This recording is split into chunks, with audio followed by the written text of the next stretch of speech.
Hello, hello, hello. Sorry about that. I just looked up and my hair is like doing some funky thing. So, welcome today to the AP Lit review. We are excited to spend another day with the class of 2020. My seniors, they finish on Friday, which is crazy. So, just trying to do everything we can here in Atlanta, Georgia to celebrate them. I love them. I'm proud of them. I'm Susan Barber from Grady High School in Atlanta, Georgia. Welcome, everybody. Mr. Escobar, what's going on today? How are you? Usually we give some shout outs and we say hello. And today, because I'm afraid that the last day will come and go and I would have forgotten. I want to give a shout out to our families, Miss Barber, because if your family is anything like mine, they shut down for this Yeah. hour and a half period, right? There's no TV. The kids are miraculously really quiet this whole time. My son made me a clapboard early on, so That's I have awesome. that every day. He also sets up the equipment for me, so I come and it's all ready. My daughter gives me a kiss and she gives me my good luck charm. I think we should also thank our College Board producers who are with us and in our ears every single day, and they make sure that everything runs smoothly. And we couldn't do any of this without them. We've had Yeah, three, and we people have lament the emailed, loss of each one. Yeah, people email us and they're like, "How do you put this on YouTube?" And I'm like, "We don't do anything. Like we just show up in a Zoom call and that's all taken care of by the people from magic YouTube and happens. people from Absolutely. College Board. So that's And the not on last us." thank you has to go to the College Board, to Mr. Packer and his team for dreaming of this and making it come to fruition, and all his team, right, who is constantly in communication with us and giving us the latest bits of information so we can share it with you. And I would hate for us to end without thanking all of those individuals and countless others who I'm sure I failed to mention. But that's my shout out for today before we Yep. begin. We are winding down. It's crazy. You had written the essay on on Middlemarch, correct? On Elizabeth and her father and their relationship. And your homework last night was to improve two paragraphs based on the last lesson we completed. We had given you this paragraph, and what we found with this paragraph is that while it was doing a lot of really good things, there were many gaps. As a matter of fact, when Miss Barber and I played teacher student here, she interrupted me every single time, and she thought that every sentence could be improved and every sentence could be expanded on. And the truth of the matter is that she's 100% right. Every single sentence could probably go a little deeper, show clear evidence, clarify the commentary, make a new connection, delve deeper and deeper. And here's one example of what we mean by that. And we just took one sentence and expanded it there. Henchard's relationship with his daughter is not just negative, but it is an enigma because he initially presents himself to her with ardor that communicated an affection with her. When he sees her the next morning, though, his manner was constrained as she had never seen it before. So here we had stopped at the word negative, and we really didn't clarify what that meant. And now what we see is that the initial reaction, the initial um, react interaction between them, um, wasn't that terrible. It communicated an affection towards her even, but then something shifts, and we've talked about shifts before. And whenever students can land at that place where they see a pivot, they see a turn, then we know that they're really delving into the literature. And the pivot here is when all of a sudden his manner was constrained as she had never seen it before. So clearly something has happened and he's taken a turn, and now his interactions with her will be different. That's not the end of it, right? Now we have the Mhm. rest of the paragraph, and ideally you would have expanded somehow after each sentence. And even for that first one, you didn't have to take the route that we took. The possibilities are endless. And then the second half of your homework, which we can't obviously go over here, is you were supposed to take one of your paragraphs, one of your body paragraphs, and do the same thing. And we talked about the fact that the skill lies not just in the expansion of the commentary, but identifying the parts where commentary um, could be expanded. I want to take this opportunity, Ms. Barber, and say on behalf of both of us that we receive so many emails from students sharing their essays with us. We just can't.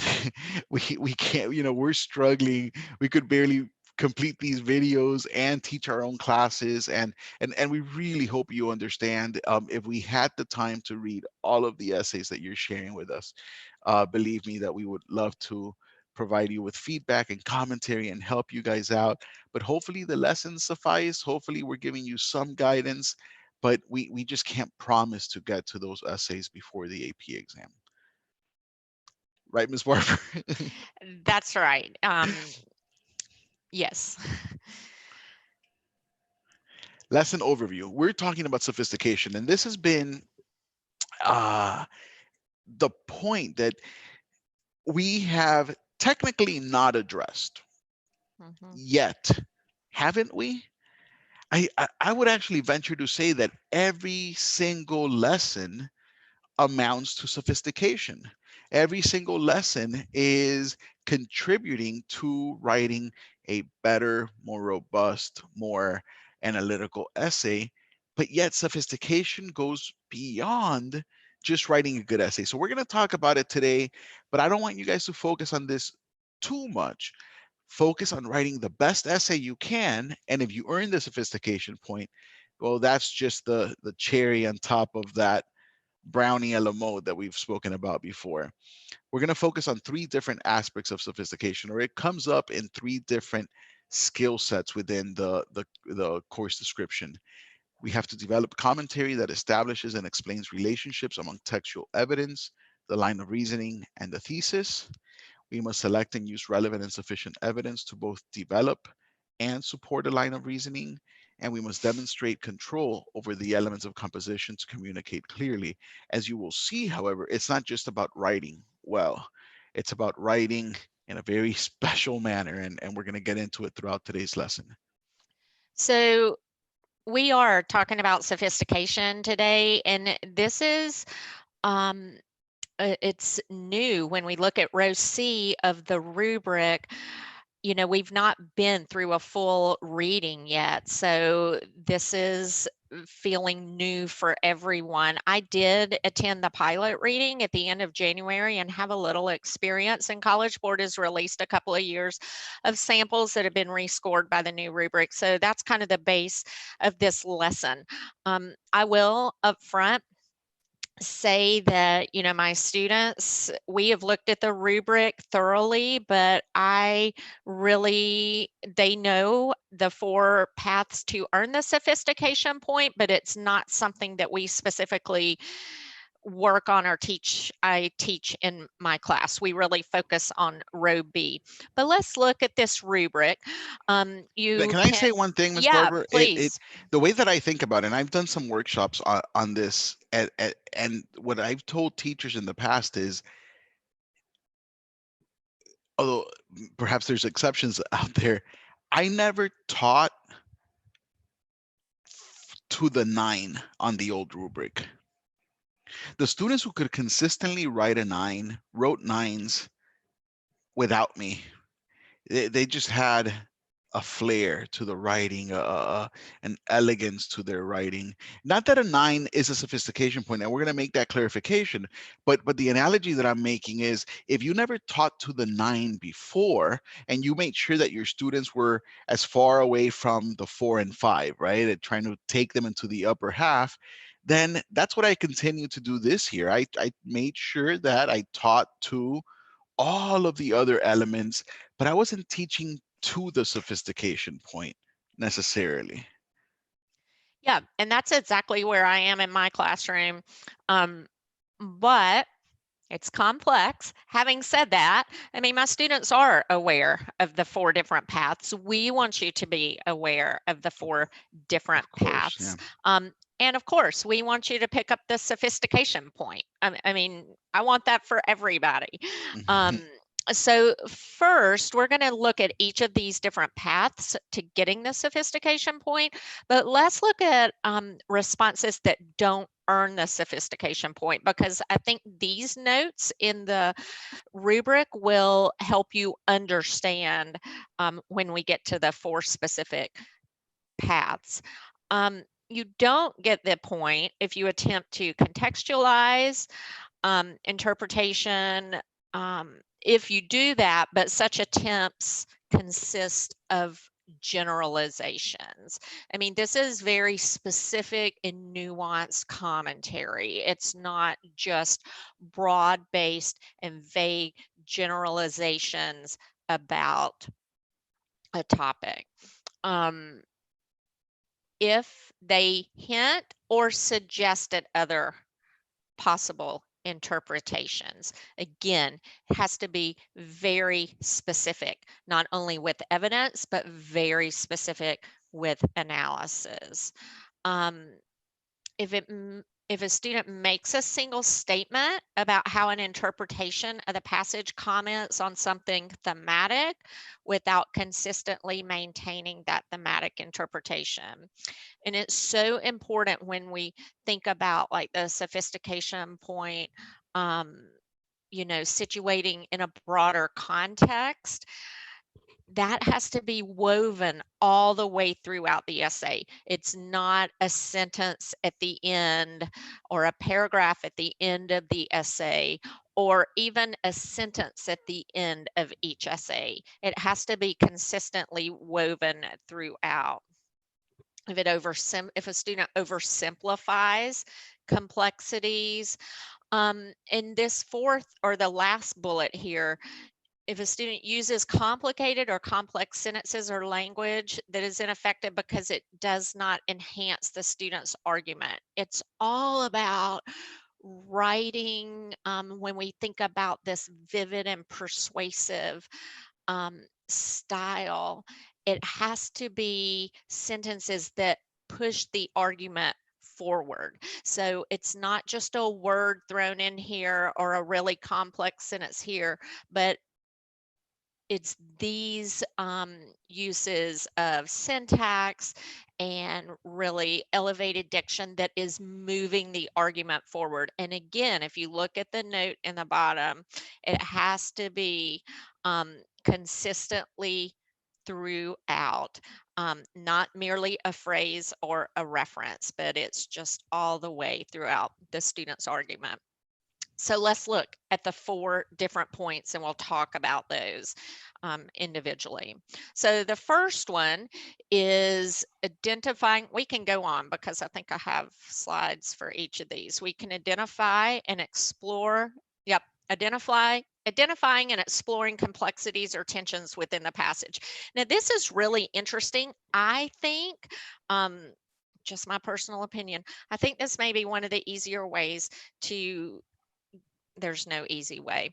I think this may be one of the way that is that you can best pick up this sophistication point, because when we're answering the prompt, that's what we're doing. We're looking at a complex relationship, or we are unpacking complexity. So this is one path, but it really, again, has to go above and beyond.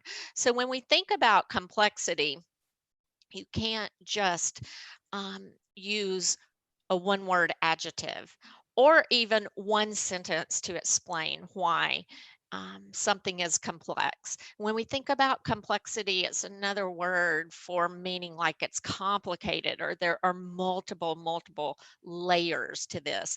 This picture right here is of Spaghetti Junction in Atlanta. Atlanta is known for their traffic. In this intersection, I mean, anytime you tune into an Atlanta traffic report, they're talking about Spaghetti Junction. It's all about Spaghetti Junction because you just have all of these interstates coming together, and it's just, it's very complex. And they are all woven together, but they can all put you out where you need to go. So I love this picture, thinking about There are lots of different paths you can trace to get to where you're going, but you have to know how to navigate that. So it is very complex. Then the other word, identifying and exploring complexities or tensions within a passage. So I looked up tension, and in the dictionary, it said that tension can be shown through mental or emotional strain. When you think about being tense about something, how is a character or a relationship between characters marked by tension? How is that strained? And I kept thinking about this picture of, a rubber band, and you pull that and it is tight, tight, tight. It is tense. So we want to get to the root of exploring what is causing that tension, and then what's the result of that tension. So the first path, identifying and exploring complexities or tensions within the passage. Let's look at a sample that does this. This is from a College Board sample, and it's Zenobia.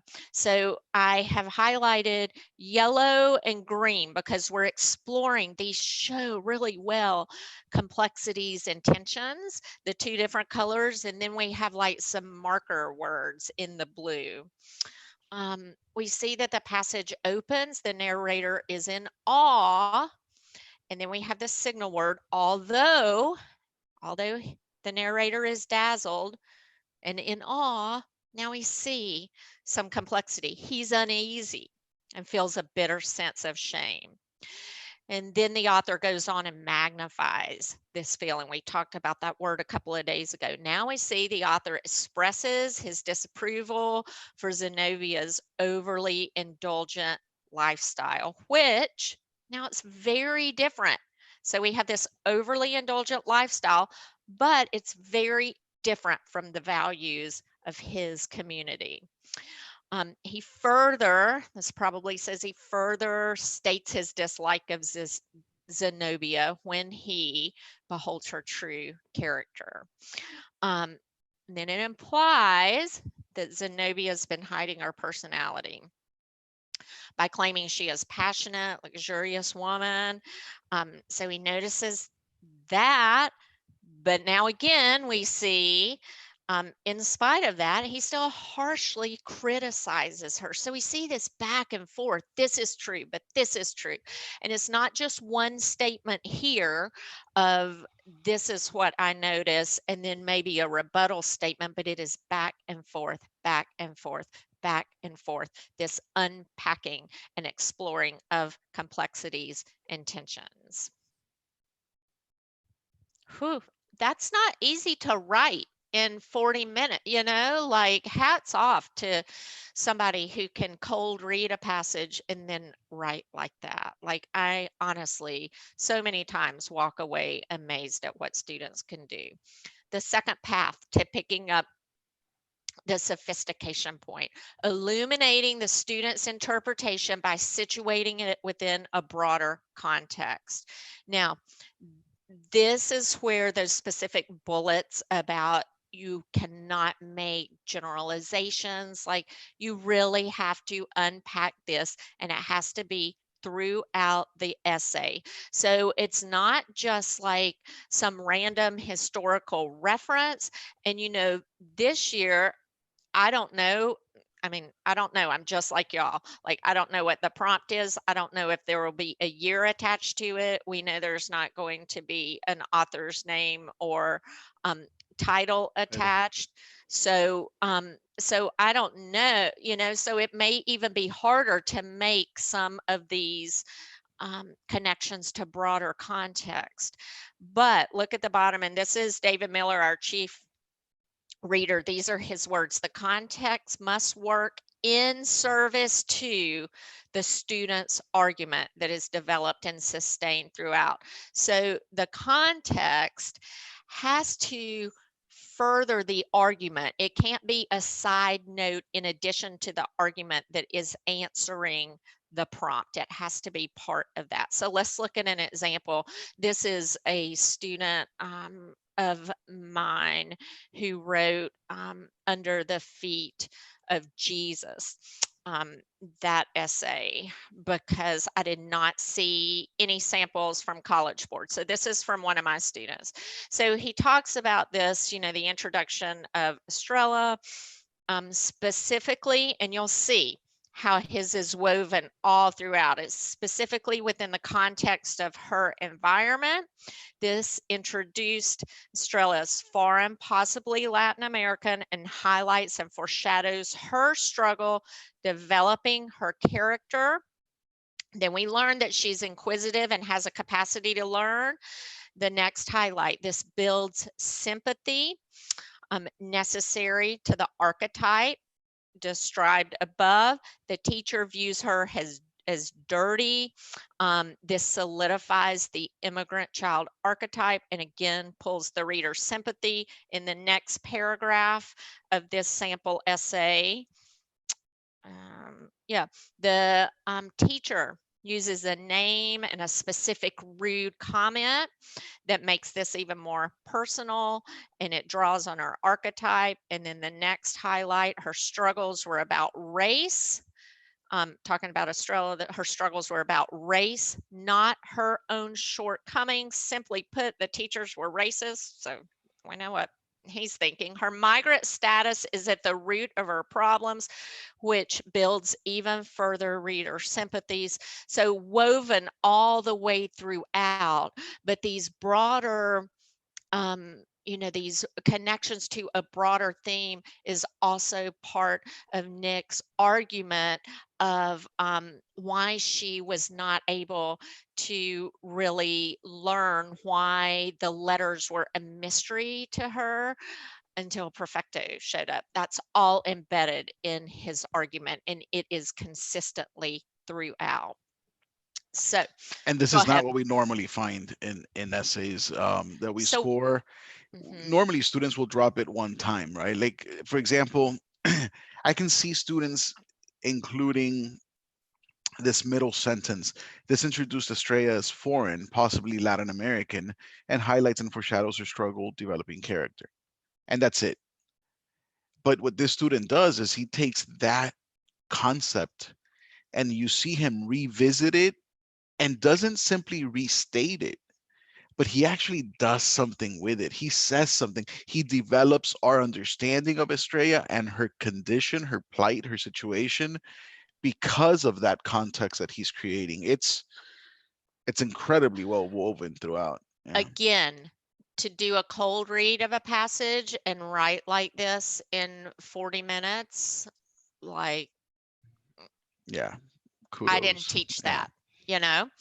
Okay, the next path, accounting for alternative interpretations of this is, should say, the text, not Passage, poem. right? Yeah. The passage. There are no College Board samples for that. I don't even know. I've never had a student do that, so I would not advise that because if you're thinking about, different interpretations, like we want you just focusing on unpacking what the prompt says. So I don't have anything to say about that one. Okay. Yeah. And what's interesting is that if it's there, someone must be doing it, right? Someone But must be doing it. honestly, it's not any of my students either. And I don't say that as a way of putting them down. I just Sure. think that makes them human, right? In 40 Right. minutes to read a passage and to develop one argument, one interpretation, and really sustain not only the argument but consistent evidence and commentary towards that interpretation is just phenomenal that they can do that. To simultaneously offer an alternative interpretation, sustain that, but Yeah. show how your primary interpretation is a better one, a more sophisticated one. It is asking for a lot. I'm not teaching anyone how to do this. I don't even know if I could do that in 40 minutes on a cold read. So, It's a lot. okay. The last one, employing a style that is consistently vivid and persuasive. Again, there aren't any College Board samples for this. I'm going to show you one of my student samples that I awarded that to, but I put a picture of the Sydney Opera House here because there are buildings and then there are buildings. And I mean, this building is just one that you would walk by and be wowed. And it's not like you can point to one specific thing. It's the design in general. But these essays, like when you read them, um, it's not one thing. It's not just strong verbs. It's not, a lot of times I see students who use figurative language in their writing, and that really sets essays apart. But in general, students who pick up this point just have a command of language that that is not seen normally. We expect, I mean, y'all are in AP Lit, so you're already a good writer. Like essays are generally well written, but essays that pick up the sophistication point for employing a style that's consistently vivid and persuasive, they are going to be just above the well written essay. And So let's look I, at this I, example. I Go I think ahead. it's a good time, I think, to clarify this for teachers, because the key word is consistent. It's not Correct. about teaching students how to write a single complex sentence. It's Hmm. not about practicing with students how to insert a simile into their writing. It's not, any sort of inorganic template, I don't think we'll do here, because it has to be from the very first sentence of the essay to the last sentence of the essay. There's this richness of vivid expression, and you don't Hmm. do that with one sentence. I can see a student arguing, but look at the third sentence of my second paragraph. Right. That's a Well, beautiful sentence. congratulations. All of them should be that way, right? And then you'd earn the sophistication point.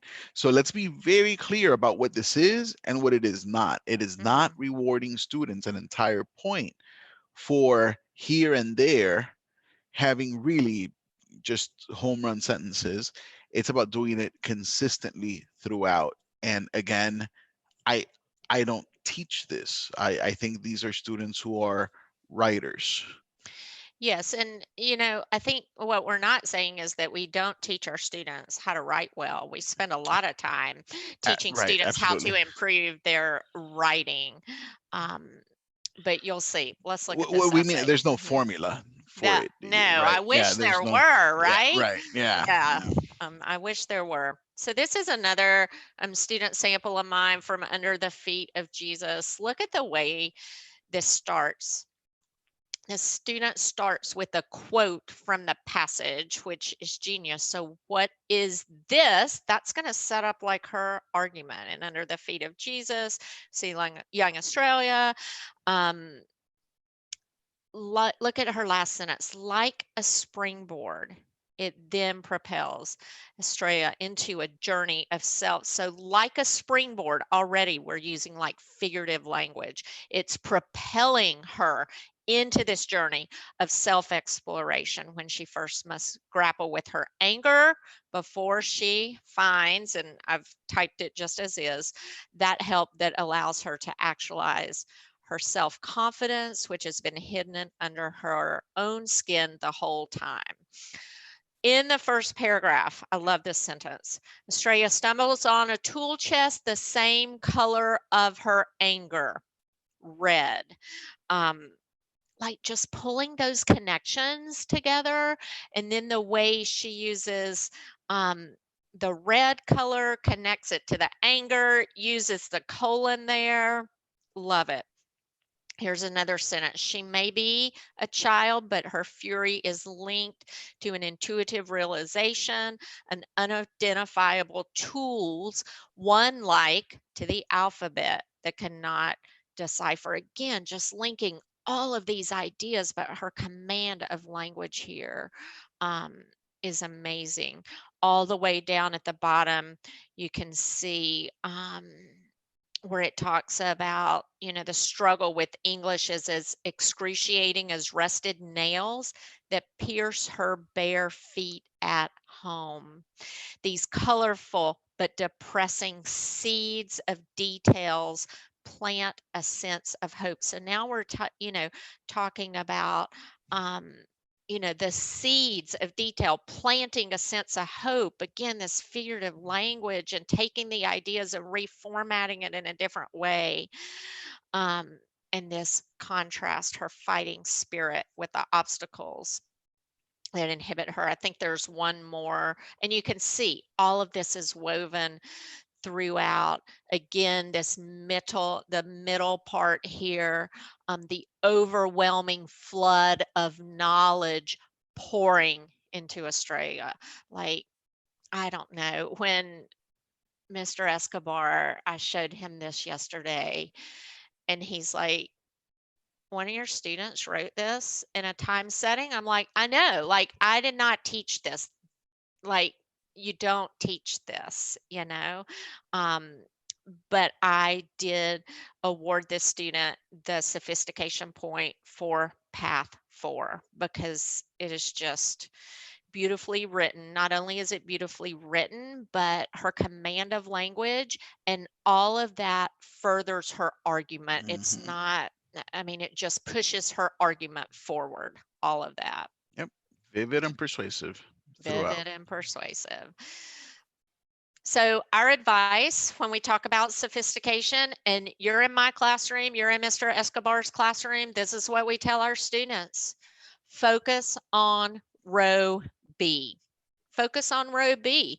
You want to establish a line of reasoning. You want to, that puts you in the 3 and 4 points. Give as much evidence and commentary to support your thesis, to progress your argument, get in that 4-point range. And then if you're writing well, one of those 4 paths for sophistication may organically just come out in your writing.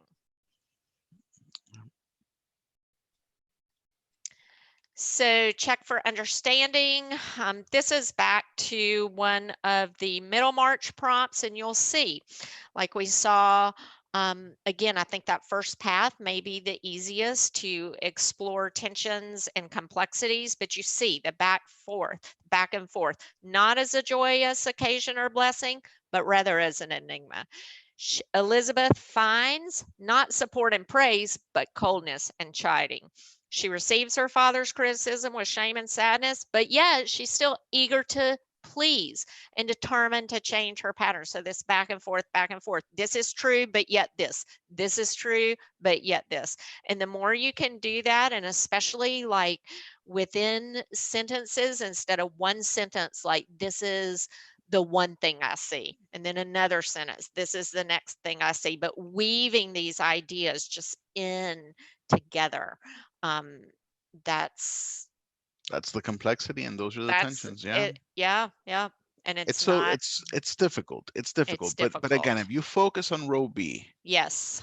if your evidence is right on the money and your commentary is deep and you've answered all the whys, and when you think that you have nothing left to say, you push and you squeeze one bit more of analysis, Hmm. college credit will take care of itself. You're on your way to writing a heck of an essay, and things will work out for you. Yep. So as we debrief for sophistication, make sure that you have your logical reasons and your inferences. Make sure that you develop your commentary. Make sure that the commentary clearly, explicitly articulates your critical thinking. Um, and if you focus on that, again, you focus on your commentary and you try the best that you can, then hopefully you'll earn the sophistication point. And many of you will. But the goal ought to be a clear thesis, good evidence, strong commentary, and you're on your way to being quite successful at that point. And you're sophisticated in our book. So, Definitely. um, so what we want you to do tonight is let's really lean into just that first path, and that ties perfectly in with row B. Reread The Mayor of Casterbridge. Just read it tonight. Now that you've written on it, reread it and make notes about what complexities, what tensions do you see within the text. Think about shifts, think about contrast, repetitions, similarities, anything that stands out. Let's try to unpack the complexities and tensions, and there are a lot of them in that passage. Let's spend some time just rereading and training our minds to look for these. There's the passage again. And a few reminders. Teachers and students, you have access to quill.org. The College Board and quill.org have formed a partnership. Students, in case your teachers have not been tuning in, you may want to write to them and tell them that if they go on quill.org, they can create an account and they can set you guys up so you can start practicing, working on some of your grammar skills. And if you want more practice with prompts, remember that you log into your College Board account, into the AP Classroom, and there you can click on the option, the practice answering free response exam questions. Once you get there should be quite a handful of them available to you. You can click on those, you can respond at the bottom and submit. The they won't be scored for you, but you can see what types of responses will earn points, so you can sort of self score, and you could even at that point go back and modify your responses before you officially submit it. And your teachers may not have the time to, if you do 2 3 practices a day, she or he may not have the time to read through all of these, but again, you can measure the efficacy of your writing yourself based on these videos and based on the commentary that will be provided for you on AP Classroom. Thank you for joining us. I thought today was quite a sophisticated lesson, Miss Barber. And tune in the rest of this week, and next week we are going to have a special guest. Can we say already that? Yeah, let's Yeah. say. Good. So we're going to have the chief reader joining us. So the teacher should know who the chief reader is, and students, this is the person in charge of everyone who scores the exam and the person in charge of all sorts of aspects related to this course. So Dr. David Miller is going to be joining us, and he's just one of the greatest guys you'll ever meet. So he'll be able to send you love and clarify a lot of the issues and maybe answer some of the questions that we've received from you. So we look forward to working with Dr. Miller, and we look forward to seeing you guys in the days to come. Take care, everyone. Have a great afternoon.